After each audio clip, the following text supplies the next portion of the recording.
Na frente dos meus netos, minha filha me olhou nos olhos e disse: Papai fez certo em te abandonar. Você é patética. As crianças ficaram em silêncio. Eu também. Não chorei. Não respondi. Apenas peguei minha bolsa devagar, beijei cada neto na testa e saí. No carro, fiquei parada no escuro por uns minutos. Depois, abri a agenda do celular. Liguei para um contato que eu não tocava há 20 anos. Nas 48 horas seguintes, minha filha descobriu que patética era a última palavra que ela deveria ter escolhido. Meu nome é Nair Lustosa. Tenho 67 anos. E a palavra que minha filha escolheu para me descrever, na frente dos meus netos, foi patética. Eu preciso que você entenda uma coisa antes de qualquer outra. Não foi num momento de raiva. Não foi num dia em que as coisas escaparam do controle e alguém disse algo que não devia. Foi calculado. Eu conheço Vanessa há 40 anos, porque eu a trouxe ao mundo e conheço a diferença entre o que ela diz sem pensar e o que ela diz depois de ter pensado muito. Aquilo foi pensado. Aquilo foi escolhido com cuidado, no momento certo, na frente das pessoas certas, para produzir o efeito exato que produziu. Era uma tarde de sábado no apartamento dela no Batel. Eu cheguei às 3 da tarde com um pote de compota de figo que fiz em casa, a mesma receita que faço, desde que Vanessa tinha a idade que minha neta Lara tem agora. Theo, 16 anos, estava sentado no sofá com o celular na mão. Lara, 12 anos, estava na mesa da sala com lápis de cor e um caderno de desenho. Os dois me olharam quando entrei com aquela expressão de visita normal de avó. Um sorriso rápido, um "Oi, vó", a expectativa tranquila de uma tarde sem sobressalto. Fábio, meu genro, me cumprimentou na porta com um aperto de mão curto. 43 anos, contador, sócio minoritário da empresa da esposa. O aperto de mão foi a versão educada do que ele realmente sentia, e ele sumiu para o escritório antes que eu entrasse na sala de verdade. Isso não era novidade. Fábio havia aprendido a desaparecer nos momentos que importavam. Vanessa estava sentada no sofá com um notebook aberto na mesa de centro e uma xícara ao lado. Quando eu entrei, ela levantou a cabeça e teve uma expressão que eu não soube ler na hora, mas que entendo agora com uma clareza que dói. Era a expressão de quem chegou no ponto que estava esperando. Era a expressão de quem se preparou. Sentei. Perguntei de Theo, de Lara, da escola. Perguntei do negócio, como sempre fazia. Vanessa respondeu com frases curtas, o tipo de resposta que não abre conversa. E então ela fechou o notebook, colocou a xícara de lado e começou. Disse que havia conversado com o advogado da empresa. Disse que a empresa estava em fase de expansão e que precisava profissionalizar a gestão das receitas. Disse que o plano era registrar formalmente o portfólio de receitas e protocolos nutricionais que a empresa usava, tudo em nome da holding que Fábio havia montado no ano anterior. Disse isso com uma voz plana, administrativa, como se estivesse lendo uma ata de reunião. E então olhou para mim e disse: "Você vai precisar assinar uma cessão de direitos, mãe. O advogado já preparou o documento." Eu disse que precisava ler o documento antes de assinar qualquer coisa. Ela disse que era uma formalidade, que era para proteger a empresa, que eu não ia entender os termos técnicos mesmo, que Fábio havia revisado tudo. Eu disse de novo que queria ler. Foi então que a voz dela mudou. Disse que eu estava dificultando as coisas como sempre, que eu nunca entendi como o negócio funciona, que minha cabeça ainda estava no tempo da clínica pequena, que nunca foi a lugar nenhum. A voz subia um meio tom a cada frase. E então, ela olhou para mim com aquela frieza que não consigo descrever para quem não conhece o que é receber esse olhar de um filho, e disse: "Papai fez certo em te abandonar. Você é patética." Theo levantou os olhos do celular. Lara parou de desenhar. A sala ficou em silêncio absoluto por alguns segundos que pareceram muito mais longos do que eram. Eu não chorei. Não porque não doía. Doía de um jeito que não tem nome certo, um jeito que fica no centro do peito e irradia para os braços e para a garganta, e não vira lágrima porque é fundo demais para isso. Existe um ponto onde a dor é tão exata, tão cirúrgica, que o corpo não consegue mais reagir por fora. Só por dentro. Levantei devagar. Peguei minha bolsa sem pressa. Fui até Theo, beijei a testa dele. Fui até Lara, beijei a testa dela. Lara me segurou a mão por um segundo a mais que os outros, Não disse nada. Eu também não. Saí sem olhar para Vanessa. No carro escuro da garagem do prédio dela, fiquei parada com as mãos no volante e o motor desligado. Não chorei ali também. Fiquei pensando. Fiquei pensando na seção de direitos.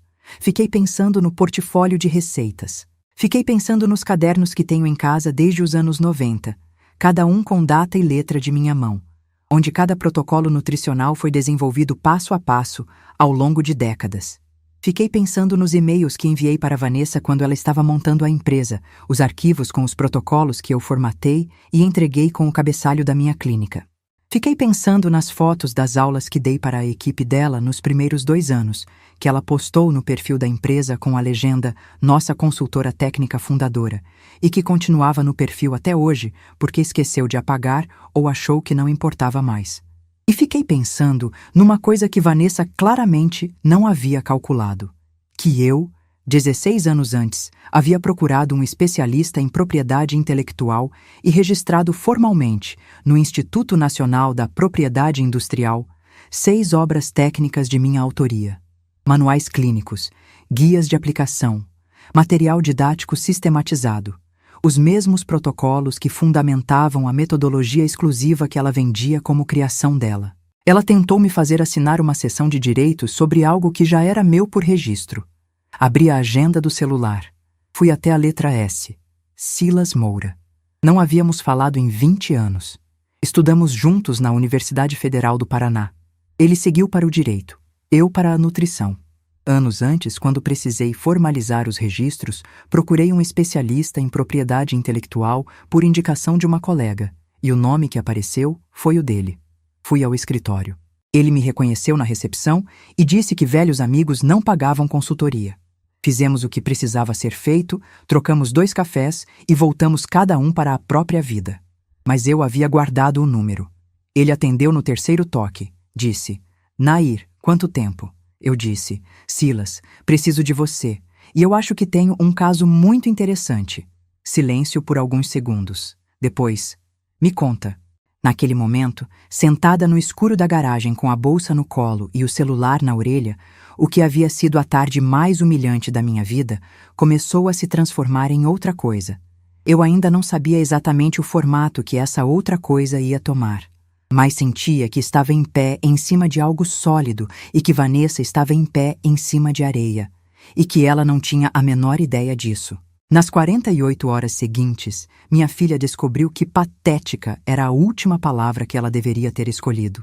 Antes de continuar, eu preciso te perguntar uma coisa. Você, que está me ouvindo agora, o que você teria feito naquele carro escuro depois de ouvir da própria filha que você era patética? Teria chorado? Teria ligado de volta e exigido um pedido de desculpas? Teria ido embora e engolido em silêncio, como tantas vezes antes? Me conta nos comentários, porque a resposta que eu tive naquela noite surpreendeu até a mim mesma. Silas me recebeu na segunda-feira de manhã, no escritório que mantinha no Centro Cívico de Curitiba. Uma sala pequena, cheia de prateleiras com livros de capa desgastada e pastas organizadas por ano, com uma janela que dava para uma rua calma, onde os carros passavam devagar. Cheirava a papel e a café forte, 2 cheiros que sempre me fizeram sentir que as coisas podiam ser resolvidas. Ele havia envelhecido bem. Cabelo branco, postura reta, aquele jeito de ouvir sem interromper que era a marca dele desde os 20 anos. Eu cheguei com uma sacola de supermercado dobrada dentro da bolsa. Domingo inteiro sem dormir. Abri gavetas, pastas, caixas que estavam no fundo do armário do quarto de serviço desde que me mudei para o apartamento atual, 6 anos antes. Vasculhei o computador pasta por pasta, e-mail por e-mail, arquivo por arquivo.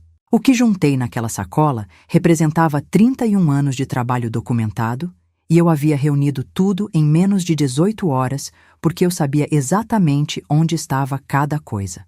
Sempre soube. É o tipo de organização que vem de quem construiu algo com as próprias mãos e nunca conseguiu ser descuidada com aquilo. Dentro da sacola estava o seguinte: Os cadernos de desenvolvimento de receitas e protocolos que mantenho desde 1993, com data em cada entrada e a grafia mudando ao longo dos anos conforme eu fui envelhecendo, prova involuntária de autoria que nenhum advogado conseguiria fabricar.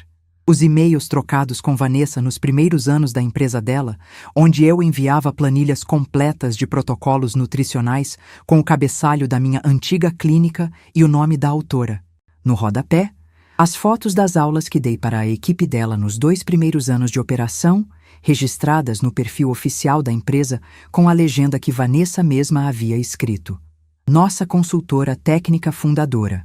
O contrato original de prestação de serviços que assinei com a empresa em 2015, que especificava em linguagem precisa o fornecimento de desenvolvimento e adequação de protocolos nutricionais proprietários, e os certificados de registro do INPI, datados de 2016, cobrindo 6 obras técnicas de minha autoria que documentavam exatamente os protocolos que a empresa de Vanessa havia adotado como base de toda a sua metodologia e linha de produtos.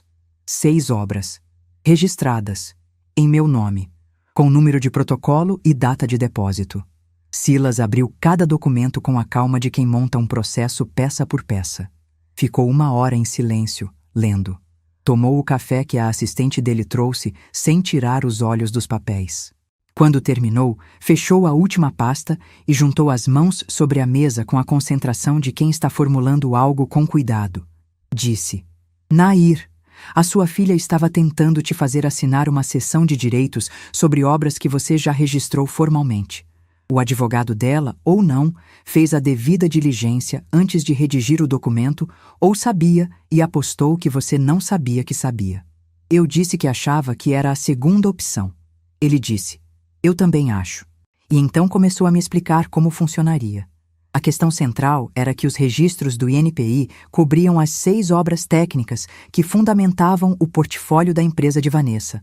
Não eram todos os materiais que a empresa usava no dia a dia, mas eram os mais centrais, os que haviam virado linha de produtos, os que apareciam no material de marketing sob o nome de metodologia exclusiva. A empresa havia utilizado esse material comercialmente por anos, sem licença formal, sem contrato de cessão, sem pagamento de royalties, sem qualquer reconhecimento documental da autoria. O contrato de prestação de serviços de 2015 mencionava os protocolos, mas não transferia direitos autorais. E a seção que Vanessa queria que eu assinasse era precisamente a tentativa de corrigir retroativamente essa lacuna, sem que eu percebesse o que estava assinando. Silas disse que o caminho mais eficiente não era a ação judicial imediata. Era a notificação extrajudicial primeiro, dando a Vanessa a oportunidade de reconhecer formalmente a autoria e renegociar os termos de uso do material, com indenização pelo período em que foi utilizado comercialmente sem licença. Se ela recusasse ou não respondesse no prazo, aí o caminho mudava completamente. Perguntei quanto tempo levaria. Ele disse: a notificação, alguns dias. A resposta dela, 30 dias legais. O processo, se vier a esse ponto, meses ou anos, dependendo do caminho que eles escolherem. Mas Nair, o estrago começa na notificação, porque o nome dela vai estar vinculado a uma contestação de propriedade intelectual.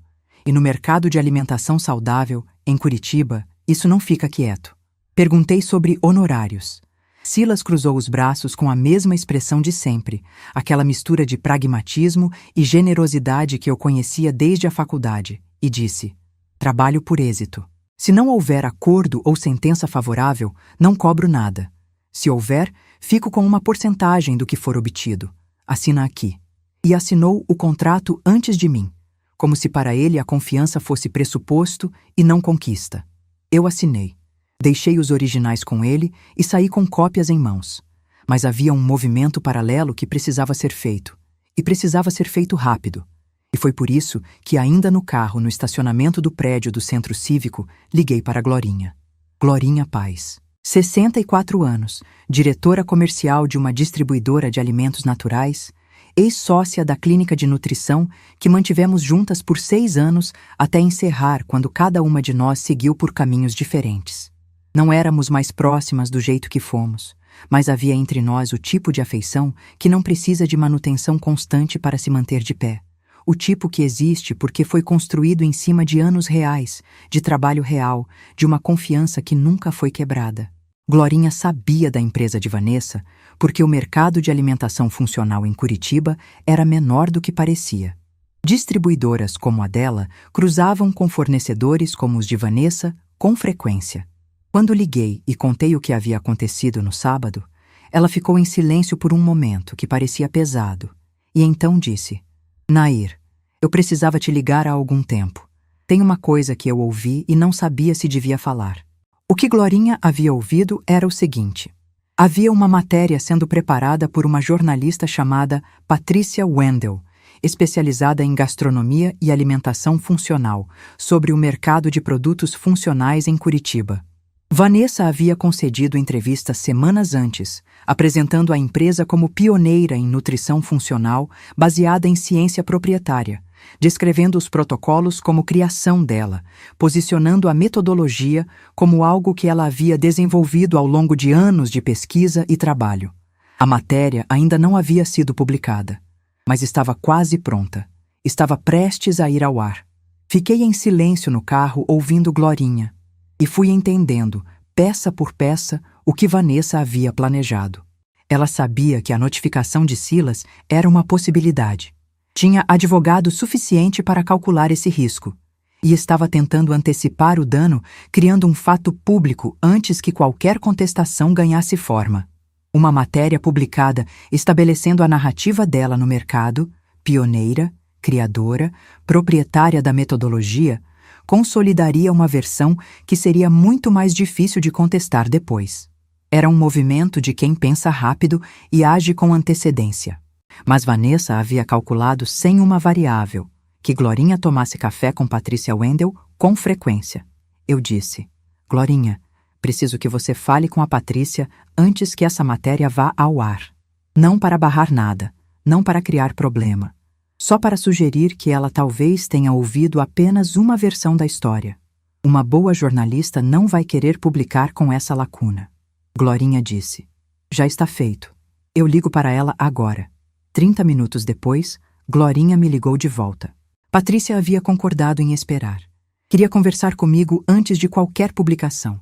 Queria ver os documentos que eu tivesse disponíveis. Queria ouvir. Naquele momento, o prazo que Vanessa havia calculado deixou de existir. E o que era para ser a última jogada de Vanessa, a matéria que consolidaria a narrativa dela antes que eu pudesse responder, estava prestes a se transformar em algo completamente diferente. Mas antes de chegar lá, precisei passar pela coisa que me ensinou que subestimar quem você criou é um erro que se paga caro, porque Vanessa não estava esperando quieta. Ela se moveu antes de eu imaginar que se moveria, e se moveu de um jeito que me ensinou, de forma definitiva, com que tipo de filha eu estava lidando. Ela ligou para o Dr. Humberto Vaz. Humberto tinha 71 anos, era médico nutrólogo aposentado, e era amigo de longa data do meu ex-marido.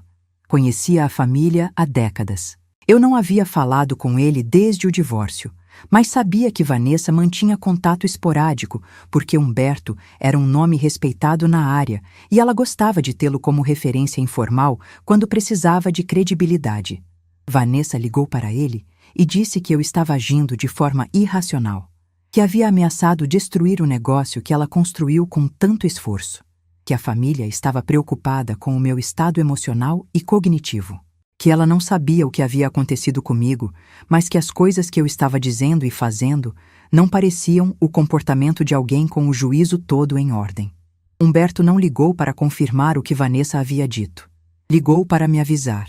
Disse, com uma voz que carregava um peso antigo: Nair, ela está tentando construir uma narrativa de que você não está bem. Não sei exatamente o que ela pretende fazer com isso mais à frente, mas quero que você saiba que essa ligação aconteceu. Havia algo na voz dele que eu reconheci como respeito.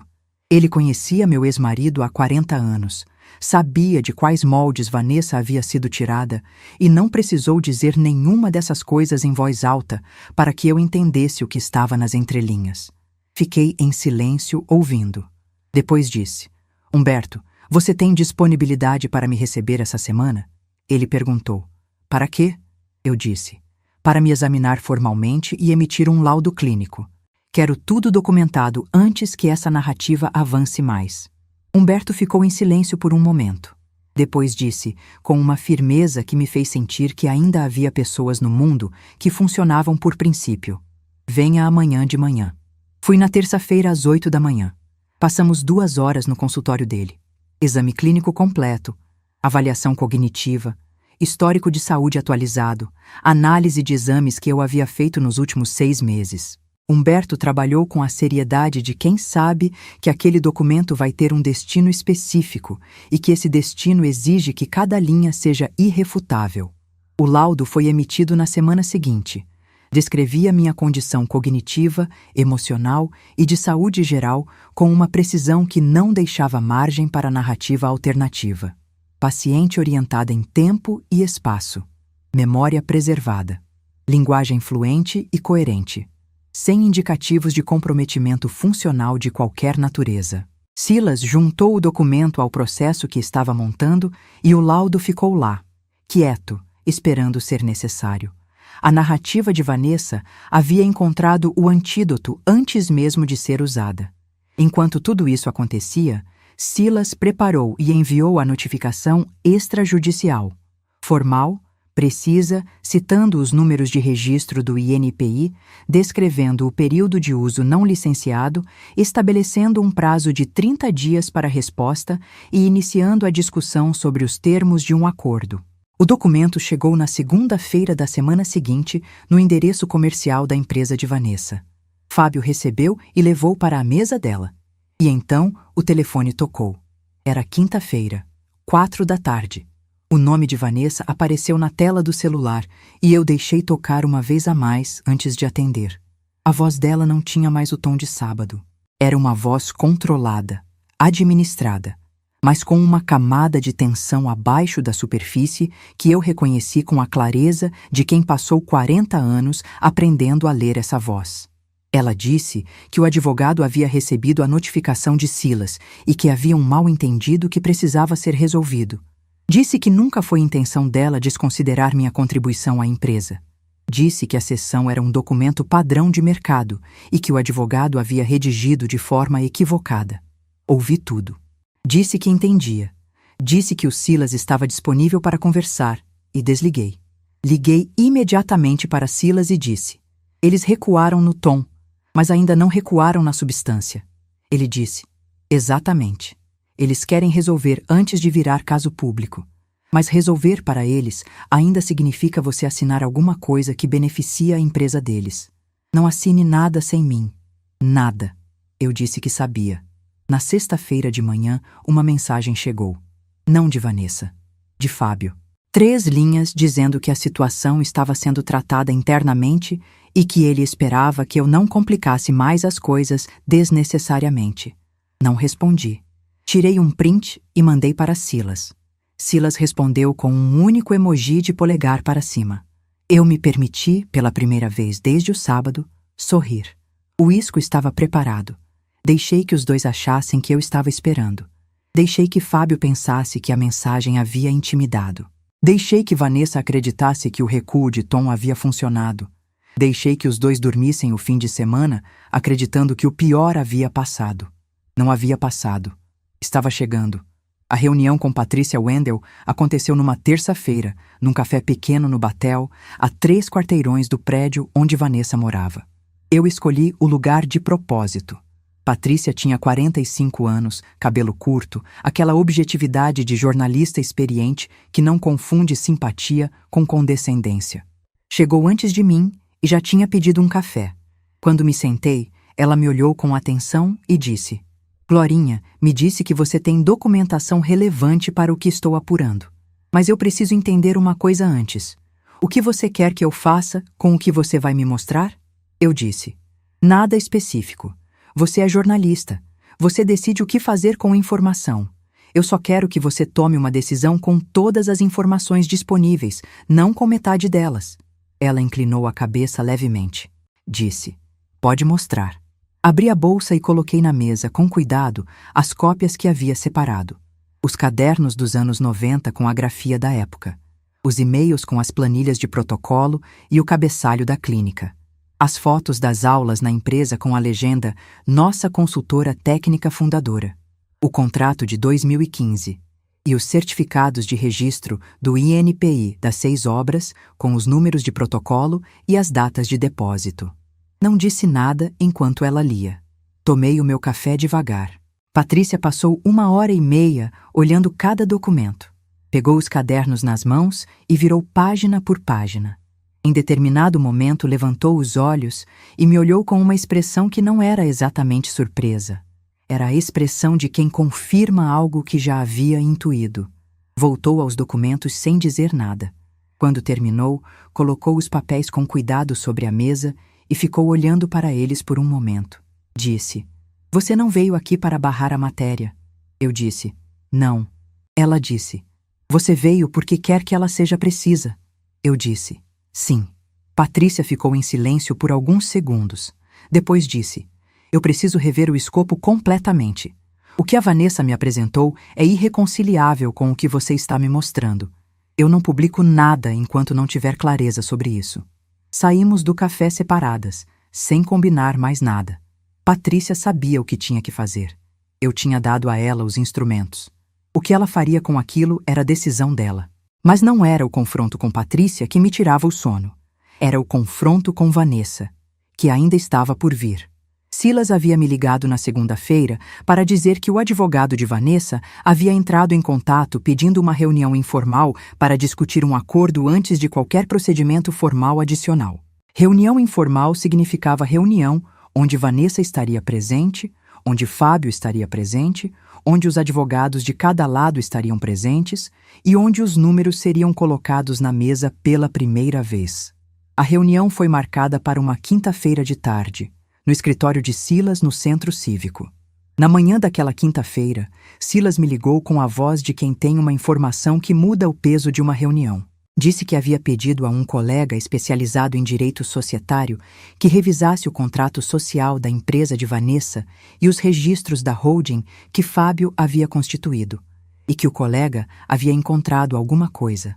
A holding, onde Fábio havia concentrado os ativos que planejavam transferir para lá, incluindo os direitos que a seção que ele queria que eu assinasse transferiria, tinha uma estrutura que Silas descreveu como irregular. Não fraudulenta no sentido estrito, mas com inconsistências documentais que um processo judicial exporia de forma desconfortável. E mais, havia um sócio na holding além de Fábio, um sócio cujo nome não aparecia em nenhuma comunicação que Vanessa havia me feito.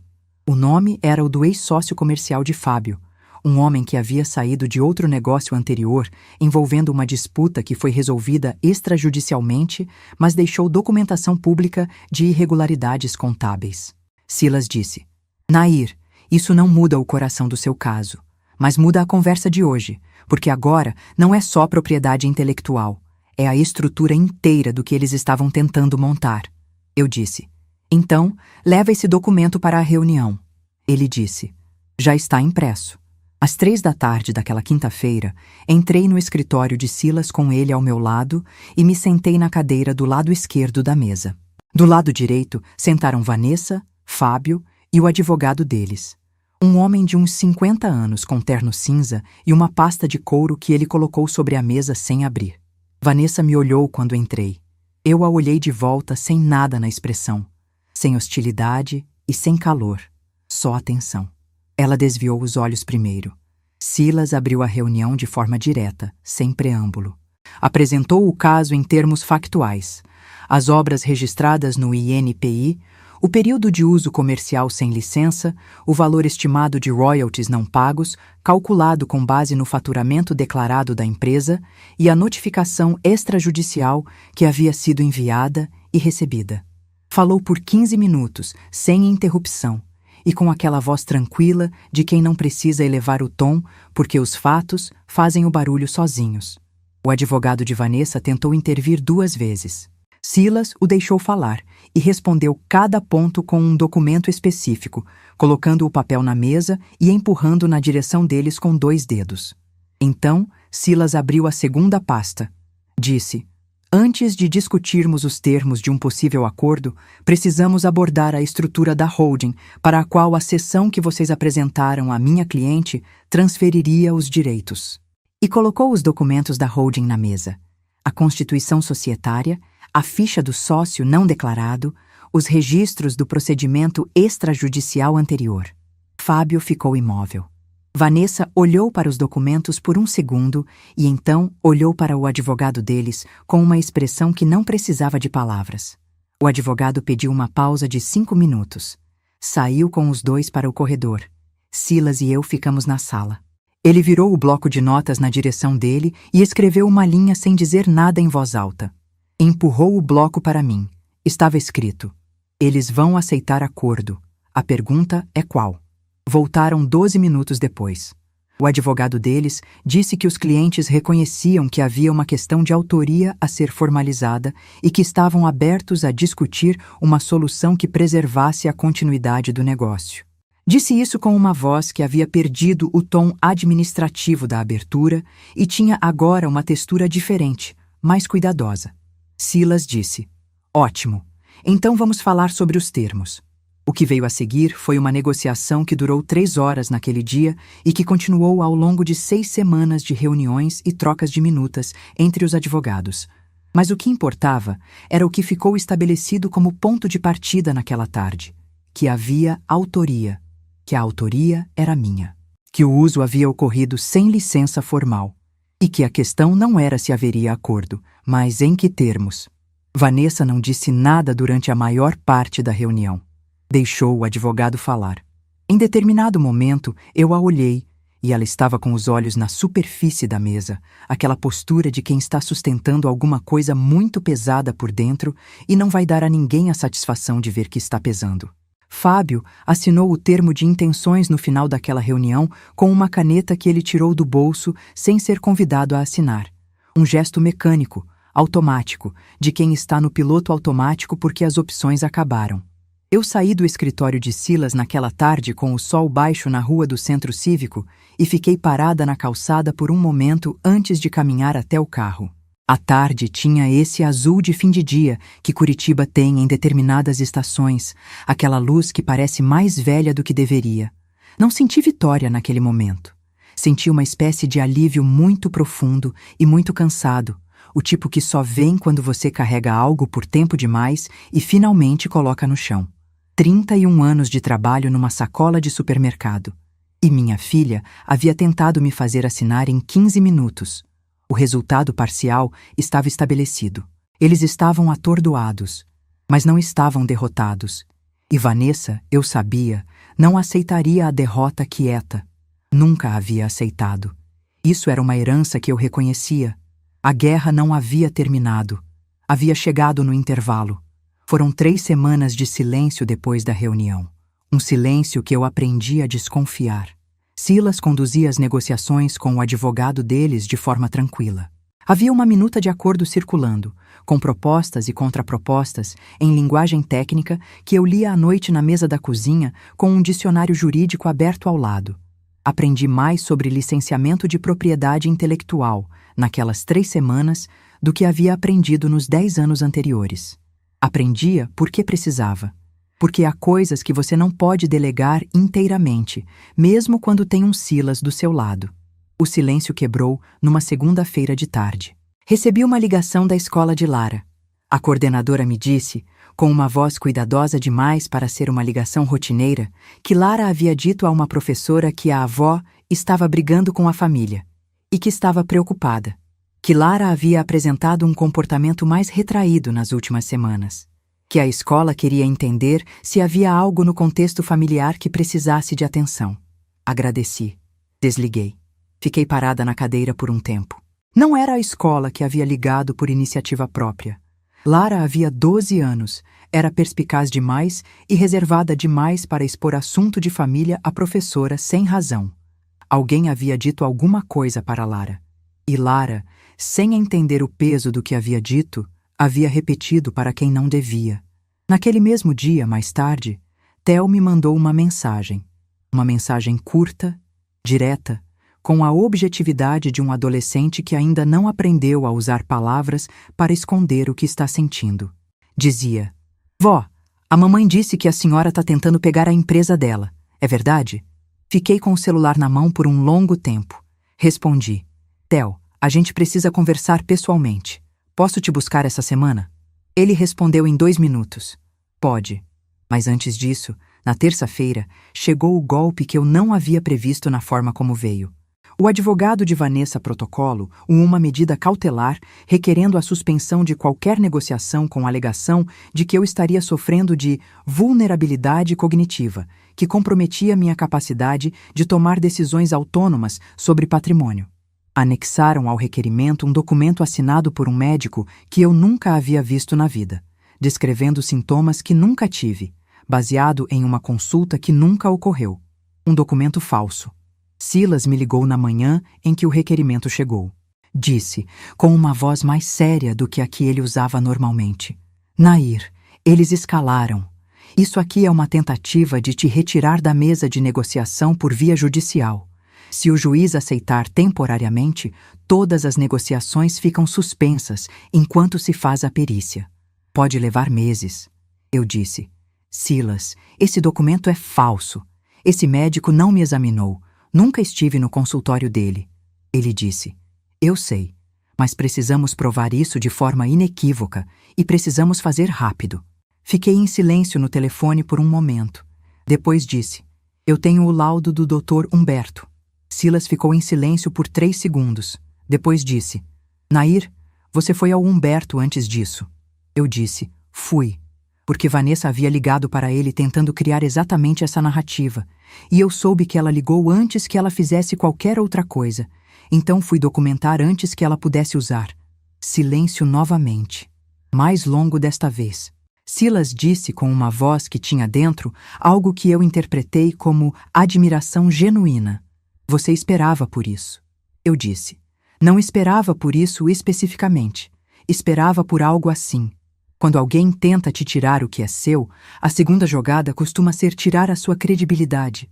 É mais velho do que qualquer lei. No dia seguinte, Silas apresentou ao juiz o laudo de Humberto, datado de semanas antes do requerimento cautelar, emitido por médico de reputação irrefutável, descrevendo minha condição com precisão que não deixava lacuna, e uma petição documentando a tentativa de uso de laudo irregular por parte da empresa contrária. Silas não acusou ninguém formalmente naquele momento. Apenas apresentou os fatos na ordem cronológica em que ocorreram e deixou que a ordem dos acontecimentos fizesse o trabalho. O requerimento cautelar foi indeferido em 48 horas. Mas havia algo mais que aconteceu naquelas mesmas 48 horas e que mudou o peso de tudo que viria depois. Glorinha me ligou na quarta-feira de manhã.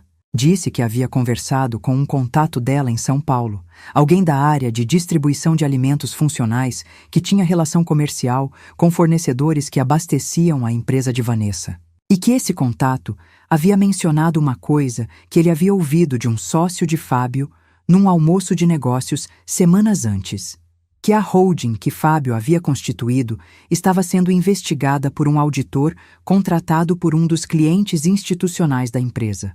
Um grande varejista de alimentos saudáveis que havia detectado inconsistências nas declarações de origem dos protocolos durante uma auditoria de conformidade de fornecedores. Não era processo. Não era denúncia formal. Era uma auditoria de fornecedor, o tipo de coisa que grandes varejistas fazem rotineiramente e que não vira notícia, mas que pode encerrar um contrato de fornecimento em questão de dias se a auditoria encontrar o que estava procurando. E o que essa auditoria estava procurando era exatamente o que a notificação de Silas havia colocado em linguagem pública: que a metodologia que a empresa de Vanessa apresentava como propriedade própria estava com a autoria contestada. Disse para Glorinha: Eles já sabem? Ela disse. O varejista pediu uma reunião com o Fábio para a semana que vem. O Fábio foi quem recebeu o contato. Ainda não sei se ele contou para a Vanessa. Percebi que Fábio estava segurando informação da esposa. E entendi que o casamento que eu via de fora havia muito tempo como uma parceria de conveniência estava chegando a um ponto onde a conveniência já não era mais suficiente para manter as peças juntas. O que veio depois confirmou isso de uma forma que eu não esperava sentir da forma como senti. Fábio me ligou na quinta-feira à noite. Não para negociar, para dizer uma coisa que ele disse com a voz de um homem que está carregando peso há tempo demais e simplesmente não aguentou mais carregar em silêncio. Dona Nair, eu sabia que a sessão estava errada. Eu sabia desde o começo. Mas eu não sou o que manda naquele casamento. Fiquei em silêncio. Ele disse: o varejista vai encerrar o contrato. Há outros 2 fornecedores que estão reconsiderando. A empresa não resiste se perder esses 3. Eu disse: Fábio, o que você está me dizendo isso? Ele ficou em silêncio por um momento e então disse: porque a Vanessa não vai ceder por livre vontade. E eu não quero ser a pessoa que ficou do lado errado quando isso terminar. Desliguei. Fiquei sentada na cadeira da sala com o silêncio do apartamento em volta. Liguei para Silas e disse: Silas, eu tenho uma informação nova e acho que está na hora de ir para o golpe final. Na manhã da segunda-feira seguinte, me reuni com Silas por 2 horas no escritório dele antes de qualquer outra coisa. Silas havia passado o fim de semana fazendo o que ele chamava de blindagem, revisando cada documento do processo, verificando cada número, identificando cada ponto onde a outra parte poderia tentar criar uma brecha de interpretação e fechando essa brecha com linguagem adicional antes que fosse usada. Era o tipo de trabalho minucioso que define a diferença entre um acordo que dura e um acordo que vira processo 2 anos depois. A estratégia que Silas havia desenhado tinha 3 camadas. A primeira era o acordo de reconhecimento de autoria, o coração do processo, o que estabeleceria em linguagem jurídica irrevogável que as obras registradas no INPI eram de minha criação e autoria exclusiva, e que o uso que a empresa havia feito delas ao longo dos anos havia ocorrido sem a licença formal adequada. A segunda era o licenciamento remunerado, o mecanismo pelo qual a empresa poderia continuar usando o material, com royalties sobre o faturamento futuro calculados de forma que fossem sustentáveis para a empresa, mas representativos do valor real do material. A terceira era a indenização pelo período retroativo, o valor fixo, negociado e acordado entre as partes, referente ao período em que o material havia sido utilizado comercialmente sem licença. Silas havia calculado esse número com base no faturamento declarado da empresa, aplicando as taxas de referência do mercado para licenciamento de material técnico proprietário no setor de alimentação funcional. O número era substancial. Não era o número máximo que poderíamos ter pedido num processo contencioso. Era o número que tornava o acordo possível sem destruir a empresa. Silas havia explicado isso com clareza. Eu poderia ir ao máximo e provavelmente ganhar mais, mas ganharia num prazo de anos e com uma batalha que machucaria os netos tanto quanto machucaria Vanessa. O acordo era o caminho que resolvia com dignidade. E a indenização retroativa, mesmo negociada, era expressiva o bastante para ter peso real. Eu havia passado o fim de semana pensando naquele número, pensando no que ele representava. Não era só dinheiro, era o reconhecimento material de que o que eu havia construído havia valido algo. Que os cadernos dos anos 90, as noites pesquisando fórmulas, os anos de consultório, o conhecimento que eu havia carregado dentro da cabeça e entregado generosamente para uma filha que estava construindo um negócio, tudo aquilo havia valido algo mensurável. E que esse valor havia sido usado sem que ninguém dissesse meu nome. Silas também havia preparado algo que eu havia pedido a ele especificamente, e que eu sabia que Vanessa não estava esperando. Uma minuta de contrato de licenciamento com uma cláusula de atribuição pública.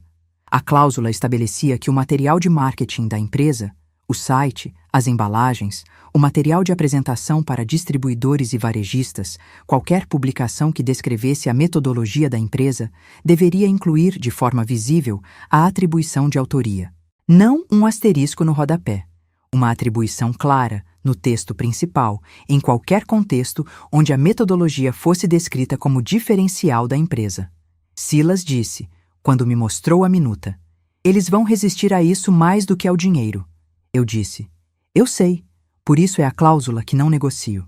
Na tarde daquela segunda-feira, Silas enviou a minuta final de acordo para o advogado de Vanessa com um prazo de 10 dias para a resposta. E comunicou ao advogado deles que, se o prazo não fosse cumprido, ou se não houvesse acordo dentro desses 10 dias, entrariam com ação judicial imediata no juízo da vara especializada em propriedade intelectual, com pedido de medida liminar de cessação de uso do material até resolução final do mérito. Ação que, Silas explicou em linguagem simples ao advogado deles, significaria que a empresa de Vanessa teria que suspender o uso de toda a metodologia que fundamentava seus produtos até que o juiz decidisse sobre a autoria, e que essa suspensão poderia durar meses. A empresa não sobreviveria meses sem a metodologia. O advogado de Vanessa pediu 7 dias. Silas disse 5. 5 dias depois, às 18 horas de uma sexta-feira, o advogado deles enviou uma mensagem dizendo que as clientes aceitavam os termos, todas as cláusulas, inclusive a de atribuição pública. A reunião de assinatura foi marcada para a segunda-feira seguinte, no cartório de notas do Centro Cívico, onde Silas tinha todos os documentos formalizados há dias, esperando apenas as assinaturas. Cheguei às 9 da manhã. Silas estava me esperando no corredor com o processo em mãos e aquela expressão de quem fez o trabalho bem feito e sabe disso sem precisar dizer. Vanessa chegou às 9h10, sozinha, sem Fábio, sem o advogado deles, que havia pedido para participar por videoconferência de São Paulo, onde estava naquele dia. Ela estava vestida de uma forma que eu reconheci como o traje que ela usava quando precisava parecer mais firme do que estava. Blazer escuro, postura reta, o cabelo preso com aquele cuidado que ela só tinha quando estava se preparando para algo que custava. Sentou do lado oposto da mesa. Me olhou brevemente. O advogado deles apareceu na tela do notebook no canto da mesa. Silas leu cada cláusula em voz alta, do início ao fim, com o cuidado de quem quer que não haja nenhuma interpretação alternativa possível depois. Leu a cláusula de reconhecimento de autoria. Leu os termos do licenciamento. Leu o valor da indenização retroativa, por extenso, em voz clara no silêncio do cartório. Leu a cláusula de atribuição pública. Leu as condições de rescisão e as penalidades por descumprimento. Cada cláusula era uma sentença. Não havia diálogo. Havia leitura. E depois de cada cláusula, Silas dizia: "Está de acordo?" E o advogado deles na tela dizia: "Está." E Vanessa ficava em silêncio, porque o silêncio era a única resposta que ela conseguia dar. Quando a leitura terminou, Silas colocou o documento aberto na mesa entre nós, com uma caneta ao lado. Vanessa pegou a caneta. Eu a observei assinar. Ela virou o documento na minha direção e colocou a caneta ao lado com um gesto que não era entrega, mas era reconhecimento. Eu assinei com letra lenta e legível, a mesma grafia que estava nos cadernos desde os anos 90. O tabelião reconheceu as firmas. O advogado deles na tela disse: "Obrigado", e a videoconferência encerrou. Silas fechou o processo, bateu levemente a palma da mão sobre a capa e disse, para ninguém em específico: "Está feito." Vanessa ficou parada na cadeira por um momento depois que Silas saiu para falar com o tabelião. Eu estava de pé perto da janela. A sala do cartório tinha essa luz fria de lugar que processa documentos o dia inteiro, uma luz que não escolhe ninguém e não ilumina ninguém de forma especial. Vanessa me olhou. Não disse nada por um longo momento. Então disse, com uma voz que era menor do que qualquer voz que eu já havia ouvido nela: "Você não precisava chegar a isso." Eu a olhei, disse: "Vanessa, eu precisava exatamente disso. Porque você me olhou nos olhos e disse que eu era patética, e fez isso na frente dos seus filhos. Não havia como voltar atrás da mesma forma que fomos." Ela não respondeu. Eu disse: "O acordo protege a empresa. Os royalties são pagáveis. A cláusula de atribuição é o mínimo. Você vai poder tocar o que construiu, mas vai tocar com o meu nome onde ele sempre deveria estar." Ela ficou em silêncio. Depois levantou, pegou a bolsa e foi em direção à porta. Parou com a mão na maçaneta. Sem se virar, disse: "Você sempre soube que eu precisava de você para isso funcionar." Eu disse: "Sim, e você também sempre soube. Isso é o que torna tudo mais triste." Ela saiu sem responder. Fiquei sozinha na sala do cartório com a cópia do acordo na bolsa e a luz fria da manhã na janela. Estava feito. Nos 3 meses seguintes ao acordo, a vida de Fábio Caetano desmoronou de uma forma que não precisou de ajuda de ninguém. Ele havia pedido para sair da sociedade da empresa uma semana depois da assinatura. Não foi uma saída planejada. Não foi uma transição negociada com prazo e condições. Foi a saída de quem percebe que ficou numa estrutura que não aguenta mais o peso que carrega e que o único movimento possível é sair antes que a estrutura caia em cima. Retirou a participação, levou o que lhe cabia por contrato e foi montar um escritório contábil próprio num conjunto comercial no Água Verde, longe do batel, longe da empresa, longe de tudo que havia sido. O varejista que havia feito a auditoria de conformidade encerrou o contrato de fornecimento. 2 outros distribuidores renegociaram os termos para baixo, pedindo reduções de margem que a empresa teve que aceitar ou perder. A empresa não faliu, mas encolheu de uma forma que obrigou Vanessa a reduzir a equipe, fechar um ponto de venda que havia aberto 6 meses antes e rever toda a estrutura de custos que havia sido montada sobre uma projeção de crescimento que a crise no portfólio havia invalidado. A matéria de Patrícia Wendel foi publicada 3 semanas depois do acordo. Patrícia havia revisado o escopo completamente, como havia dito. A matéria não citava nomes. Era uma análise do mercado de alimentação funcional em Curitiba e da questão da autoria intelectual em empresas do setor, como o conhecimento técnico que origina produtos e metodologias nem sempre é reconhecido formalmente, como essa lacuna cria vulnerabilidades jurídicas e éticas para as empresas, como o mercado estava começando a exigir mais transparência na atribuição de origem de protocolos e metodologias. A matéria foi compartilhada amplamente no setor. Não era uma acusação. Era uma pergunta bem formulada feita em público. E perguntas bem formuladas feitas em público têm uma forma de pousar em cima de quem as perguntas descrevem sem precisar citar o nome de ninguém. Quem conhecia o mercado de alimentação funcional em Curitiba sabia de quem se tratava.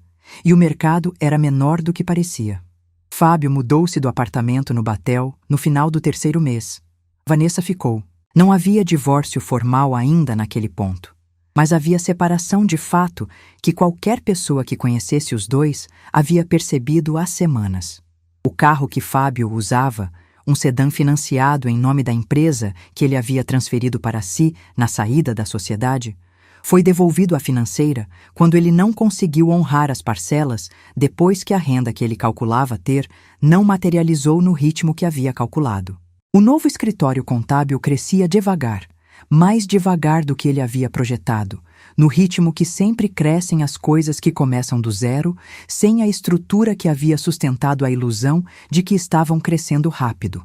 O nome da holding que ele havia constituído foi retirado dos documentos da empresa de Vanessa como parte das correções societárias que o acordo havia gerado. O sócio oculto, cujo nome havia aparecido nos documentos que Silas encontrou, saiu sem fazer barulho, que era exatamente o tipo de saída que esse tipo de pessoa prefere. Vanessa tocou a empresa sozinha, menor, com margens mais apertadas, com o nome do meu trabalho onde ele sempre deveria ter estado, nas embalagens dos produtos principais, no site, no material de apresentação para novos distribuidores, com a atribuição que a cláusula estabelecia, desenvolvido a partir de protocolos de autoria de Nair Lustosa, nutricionista. 6 palavras que não tiravam dela o que ela havia construído, mas colocavam o que era meu onde pertencia. A empresa continuou, diferente, e talvez, com o tempo, em bases mais sólidas. Isso não era minha preocupação. O que era minha preocupação era minha vida. Nos meses seguintes ao acordo, eu descobri como é passar do tempo de um jeito que não tem obrigação nenhuma. Levei 1 mês para organizar os cadernos. Todos eles, do primeiro ao último, em ordem cronológica, numa estante nova que comprei especificamente para isso. Ficavam lá numa prateleira de madeira clara no escritório do apartamento, e eu passava às vezes só para olhar para eles. Não por nostalgia, por verificação. Estavam lá, eram reais, eram meus, sempre foram, e agora o papel dizia isso também. Silas me convidou para um jantar para comemorar o acordo. Levei a compota de figo. Ele disse que eu devia ter registrado essa receita também. Rimos com uma facilidade que me surpreendeu. O tipo de risada que acontece quando você não percebeu que estava tensa até o momento em que a tensão vai embora. Glorinha me ligou para dizer que a distribuidora dela estava buscando consultora técnica para revisar o portfólio de produtos de uma das marcas que distribuíam. Marca pequena, em crescimento, que precisava de alguém com experiência real para ajudar a estruturar a linha funcional. Perguntou se eu tinha interesse. Não como funcionária, como consultora independente, nos meus termos, no horário que eu quisesse. Eu disse que tinha. Comecei no mês seguinte. Tinha 67 anos e havia voltado a trabalhar porque queria, não porque precisava. E a diferença entre essas duas coisas era maior do que qualquer coisa que eu havia aprendido em décadas de profissão. Comprei uma passagem para Lisboa em setembro. Não porque tinha alguma razão específica para ir a Lisboa. Não tinha. Só queria ver o Tejo. Queria caminhar numa cidade onde ninguém me conhecia e ninguém me devia nada e eu não devia nada a ninguém. Fui sozinha. Fiquei 8 dias, comi bacalhau de 5 formas diferentes e dormi até tarde todas as manhãs. Foi a primeira viagem que fiz sozinha em 30 anos. No último dia em Lisboa, sentada num café com vista para o rio, percebi que estava bem. Não de um jeito performático, não de um jeito que precisava de audiência. Bem do jeito quieto que acontece quando você parou de carregar o que não era seu carregar e começou a viver o que sempre foi seu viver. Voltei com a bolsa cheia de ingredientes que não encontro em Curitiba e uma vontade de desenvolver novos protocolos que não sentia havia anos. Theo foi ao aeroporto me buscar. Havia pedido para ir. Eu disse que não precisava, que eu pegava táxi. Ele disse que queria ir. Ficamos no carro na volta, conversando sobre os cadernos. Ele havia estado pensando nos protocolos que havíamos discutido no café. Havia pesquisado por conta própria algumas das referências que eu havia mencionado. Tinha perguntas que eu não esperava que um menino de 16 anos tivesse. Em algum ponto da rodovia, ele disse, sem olhar para mim, com os olhos na estrada: "Vó, eu quero estudar nutrição." Não disse nada por um momento. Depois coloquei a mão no ombro dele por um segundo e disse: "Você vai ser muito bom nisso." Lara continuava mandando áudios. Agora, às vezes, eu mandava receitas em resposta. Áudios curtos onde eu explicava a lógica por trás de cada proporção. E ela ouvia tudo. E depois perguntava por que esse ingrediente e não aquele outro. Tinha a seriedade curiosa de quem vai ser alguma coisa que ainda não sabe o nome. No Dia das Mães, Vanessa me mandou uma mensagem longa. Li no café da manhã, devagar, até o fim. Havia justificativas, havia explicações, havia as palavras que filhos usam quando querem que as mães voltem a ser o que eram antes. Palavras que reconhecem o erro, mas que ainda carregam dentro delas a esperança de que o reconhecimento seja suficiente para apagar a forma como o erro foi cometido. Fiquei com o celular na mão por 3 dias. Respondi na quinta-feira com uma linha que escrevi 4 vezes antes de encontrar a versão certa. Eu sei que você sabe que eu te amo. O resto a gente vai construindo. Não era perdão fácil. Não era volta ao que era antes. Era o começo de uma coisa diferente, construída a partir da verdade em vez da ilusão, que é o único terreno que sustenta peso de verdade. Meses depois, Vanessa ligou numa tarde de quarta-feira. Voz direta, sem preâmbulo, a voz que ela usa quando quer dizer algo sem a armadura que costuma carregar. Disse que havia precisado enfrentar, nos últimos meses, algumas coisas sobre si mesma que não havia sido capaz de enfrentar antes. Disse que havia voltado a ver uma psicóloga. Disse que estava entendendo coisas. Não pedi detalhes. Não era o momento para detalhes. Disse: "Vanessa, a porta não está fechada, mas é uma porta diferente. Você vai precisar aprender a entrar por ela." Ela ficou em silêncio. Depois disse: "Eu sei, mãe." Desliguei. Fiquei sentada na poltrona da sala com o apartamento em silêncio ao redor e a tarde de Curitiba lá fora, aquela luz de outono que a cidade tem quando os plátanos começam a perder as folhas e as ruas ficam com aquele cheiro de terra molhada e tempo passando. 67 anos. 31 de trabalho documentado num caderno com a minha grafia. E uma filha que ainda está aprendendo que amor sem respeito é só hábito. Eu aprendi isso tarde demais. Mas aprendi. E a única coisa que o aprendizado tardio não pode fazer é desfazer o que foi construído com as mãos enquanto ele ainda não havia chegado. O que foi construído com as mãos fica. Mesmo quando tentam te fazer assinar em 15 minutos o que levou 31 anos. Fica. Se essa história te tocou, me ajuda a continuar contando. Se inscreve no canal e ativa o sininho. E a próxima história que está aparecendo aí na tela agora, pode clicar, porque eu prometo que ela é tão forte quanto essa.